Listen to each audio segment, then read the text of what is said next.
Speaking of age, typically it is older voters who head to the polls. Now, it's difficult to say if age played a role in voter turnout this election, but one thing we can say is that turnout was low.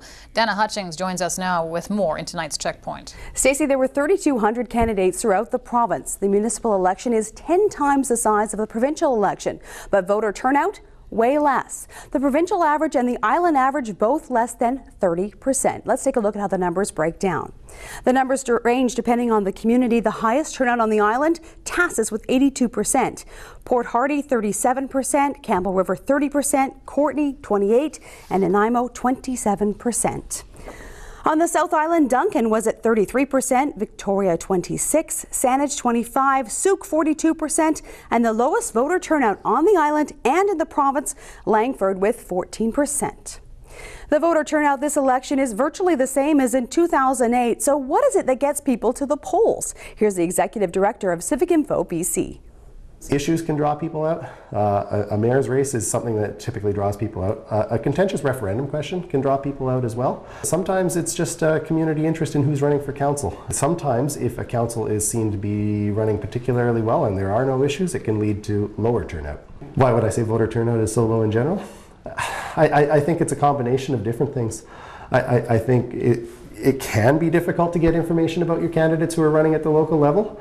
I think that the choice that's available is overwhelming. I think that sometimes people make the mistake of thinking that the local level doesn't affect their day-to-day lives as much as what happens, say, at the federal or provincial level, when in fact the opposite is true. And our Checkpoint question tonight, if you didn't vote in the municipal election, why not? You can tweet us, you can go to our Facebook page to post an answer there, or you can email checkpoint@checknews.ca. And our web poll question, one we're carrying over from Saturday Election Day: should an amalgamation referendum be held in the next election in Greater Victoria? To vote on that, you can go to our website, www.checknews.ca. And one more note, it's interesting to look at Saanich. In this election, where there was a hotly contested race for mayor, the turnout was 25%. That's up from 21% in 2008. Stacey, there have been a number of reasons given as to why the voter turnout was so low. Some politicians say the low voter turnout means people are happy, while others say it's voter apathy. Our Checkpoint question tonight: if you didn't vote in the municipal election, why not? Here's some of your responses from the street. Did you vote in the civic election? No, I didn't. May I ask you why not? I was too busy. We didn't know who to vote for. I don't really know. I think the young people should get the vote out more. The one when I was at the polling station, there was a lot of older folks. Yeah. Not a lot of young folks that I saw. Probably just low apathy. People really, if they're busy, they don't pay attention to it. Yeah. They really need to get into the issues to be a part of the vote. We did not, actually. Can I ask you why? Well, we had a small child and she wasn't well this weekend, so I was on mom duty. Had there been an online way to do it, I probably would have better presented myself that way, absolutely. Not enough education. About the issues? About the issues, even the politicians that are running. Yeah. There's just, at least for myself, like I'm not really into politics, but even if I were, there isn't a lot of education about the issues and the people that are running.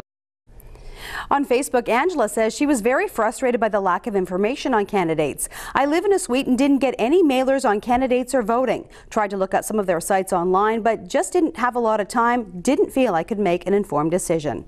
From Twitter, Rainbow Goddess says, I didn't vote because I looked at websites for all the candidates and none of them addressed any real issues. And the results of our web poll: should an amalgamation referendum be held in the next election in Greater Victoria? We had a high voter turnout for this. 85% said yes, while about 15% said no. And it's interesting that some people are suggesting online voting and utilizing technology may be the only way to go to have any sort of major increase in the voting numbers in the future. And that's tonight's Checkpoint.